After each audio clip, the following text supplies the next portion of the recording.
Hello guys, welcome to my YouTube channel knowledge begin. I am Mohammad Tausif Khan और आज का हमारा टॉपिक है नेचर ऑफ पॉलिटिकल साइंस।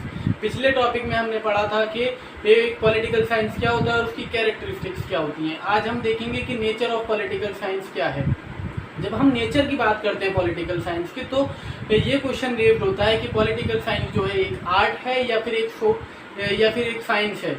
तो सबसे पहले अब हम अलग अलग पॉलिटिकल थिंकर्स जो हैं उन्होंने अलग अलग अपनी थिंकिंग बताई है। कुछ सपोर्ट में है, कुछ कहते हैं कि साइंस है, कुछ कहते हैं आर्ट्स है, और वो ये भी बताते हैं कि वो ऐसा क्यों कहते हैं। तो सबसे पहले हम देखेंगे कि पॉलिटिकल साइंस जो है एक आर्ट है।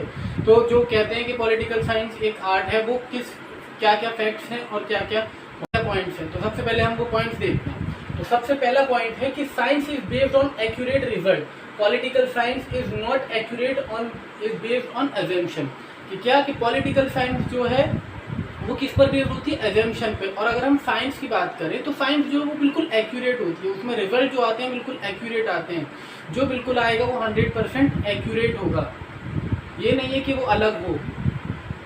तो बिल्कुल एक्यूरेट रिजल्ट होते हैं साइंस में, लेकिन पॉलिटिकल साइंस में एक्यूरेट नहीं होते हैं, एजम्पशन होता है, जैसे कि हम जानते हैं। तो सबसे पहला पॉइंट ये कि जो कहता है कि ये पॉलिटिकल साइंस जो है ये एक आर्ट है। सेकंड पॉइंट देखते हैं, लैक ऑफ यूनिफॉर्मिटी। कि पॉलिटिकल साइंस जो है उसमें किस चीज़ की कमी है? यूनिफॉर्मिटी की कमी है। यूनिफॉर्मिटी मतलब कि पॉलिटिकल साइंस ऐसा नहीं है कि डेमोक्रेसी इंडिया में सेम है तो और कहीं भी सेम होगी। जैसे कि यहाँ पर क्या है? इनडायरेक्ट डेमोक्रेसी, लेकिन हम स्विट्जरलैंड में जाएं तो वहाँ क्या है? वहाँ डायरेक्ट डेमोक्रेसी। तो मतलब यूनिफॉर्मिटी नहीं है, फिर हर जगह सेम नहीं रहेगा। लेकिन अगर साइंस का कोई लॉ है तो वो हर जगह सेम रहेगा। जैसे जी की वैल्यू होती है, स्मॉल जी की वैल्यू 9.8, तो वो हर जगह सेम रहेगी। ज़रूरी नहीं है कि वो इंडिया में अलग हो, कहीं और अलग हो, अमेरिका में अलग हो, तो ऐसा नहीं है। लेकिन पॉलिटिकल साइंस जो है वो हर जगह अलग होती है। तो लैक ऑफ यूनिफॉर्मिटी, ये दूसरा पॉइंट हो गया।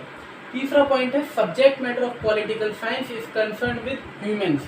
कि पॉलिटिकल साइंस जो है वो किससे रिलेटेड होती है? सिर्फ ह्यूमन से, ह्यूमन बिहेवियर के बारे में बात करती है। लेकिन साइंस जो है वो हर एक चीज़ के बारे में होती है, एनिमल्स के बारे में भी होती है, इंसेक्ट्स के बारे में भी होती है, काफ़ी चीज़ों के बारे में होती है, ठीक है। लेकिन पॉलिटिकल साइंस जो है वो किससे रिलेटेड है? सिर्फ ह्यूमन से related. He is concern with human. इसका फोर्थ पॉइंट है कि political science does not have features like observation, comparison and experiment. कि पॉलिटिकल साइंस में क्या है कि ऐसे ये जो मेथड साइंस में यूज होते हैं, साइंस में यूज होते हैं, लाइक ऑब्जर्वेशन, कंपैरिजन, एक्सपेरिमेंटेशन, ये सब पॉलिटिकल साइंस में नहीं यूज होते। इसीलिए Ernest Barker, British political thinker, James Bryce इसको पॉलिटिकल साइंस को साइंस नहीं मानते हैं, वो इसको आर्ट कहते हैं। इसी वजह से क्योंकि इसमें ये एक्सपेरिमेंट और जो मेथड साइंस में यूज होते हैं वो इसमें नहीं होते हैं, इसलिए वो इसको अपनाने से साइंस की तरह मना करते हैं, साइंस नहीं मानते, वो इसको एक आर्ट मानते हैं। तो ये थे पॉइंट्स जो कहते हैं कि पॉलिटिकल साइंस क्या है? एक आर्ट है। अब हम देखेंगे वो पॉइंट्स जो कहते हैं कि पॉलिटिकल साइंस जो है वो एक साइंस हैं, कि जो कहते हैं कि पॉलिटिकल साइंस क्या है? एक साइंस है। तो political thinkers like Garner and Gettell support political science is a science. वो क्या कहते हैं कि पॉलिटिकल साइंस साइंस है। और वो ऐसा क्यों कहते हैं? वो कुछ अपने पॉइंट्स के बेसिस पे कहते हैं, जिसमें सबसे पहले पॉइंट पे कहते हैं वो use of scientific method like behaviourism. कि आजकल क्या है कि पॉलिटिकल साइंस में भी साइंटिफिक मेथड यूज होते हैं लाइक बिहेवियरलिज्म, जिसमें जानते हैं कि आप किसको वोट देंगे, बिहेवियर के बारे में जानते हैं, तो ये भी एक साइंटिफिक मेथड है। तो वो क्या कहते हैं कि आजकल साइंटिफिक मेथड पॉलिटिकल साइंस में भी यूज होते हैं, इसीलिए वो ये इनका पहला पॉइंट होता है। उसके बेस पे कहते हैं कि पॉलिटिकल साइंस क्या है? एक साइंस है।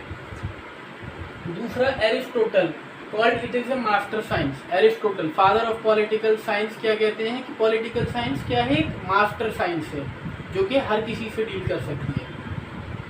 Third point, general principle can be fixed in political science.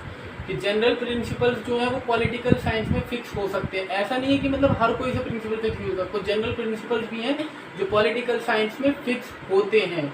Like Aristotle ने अपना दिया था कि रिवॉल्यूशन कब आता है? जब बहुत ज़्यादा रिच लोग हो जाएं और बहुत ज़्यादा अनइक्वलिटी हो जाए कंट्री के अंदर, तब रिवॉल्यूशन आता है। और ये उन्होंने सर्वे किया था पूरा 158 स्टेट्स को, कंट्रीज को लेकर उन्होंने पूरा सर्वे किया, जो ये रिजल्ट निकल कर आया था। जनरल प्रिंसिपल जो है इसी बेस पर कहा जाता है कि जनरल प्रिंसिपल जो है पॉलिटिकल साइंस में वो काफ़ी बार सही रहते हैं। तो ये तीसरा पॉइंट था। चौथा point, recently political theory have developed based on facts and verifiable data. ये क्या कह रहे हैं, आजकल पॉलिटिकल थ्योरी जो है वो किस पर बेस्ड है, फैक्ट्स पर, वेरिफिएबल डाटा पर।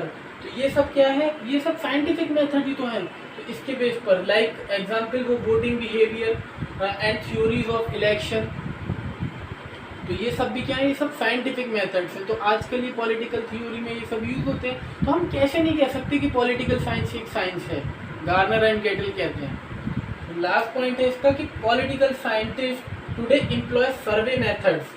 तो क्या है कि आजकल जो है सर्वे मेथड भी यूज़ करते हैं, ग्राफ भी यूज़ करते हैं, चार्ट भी यूज़ करते हैं, और अदर साइंटिफिक टूल्स, जो साइंटिफिक टूल्स यूज़ होते हैं साइंस के अंदर, वही पॉलिटिकल साइंस के अंदर यूज़ होते हैं। तो हम कैसे कह सकते हैं कि पॉलिटिकल साइंस एक साइंस नहीं है, गार्नर एंड गेटल कहते हैं।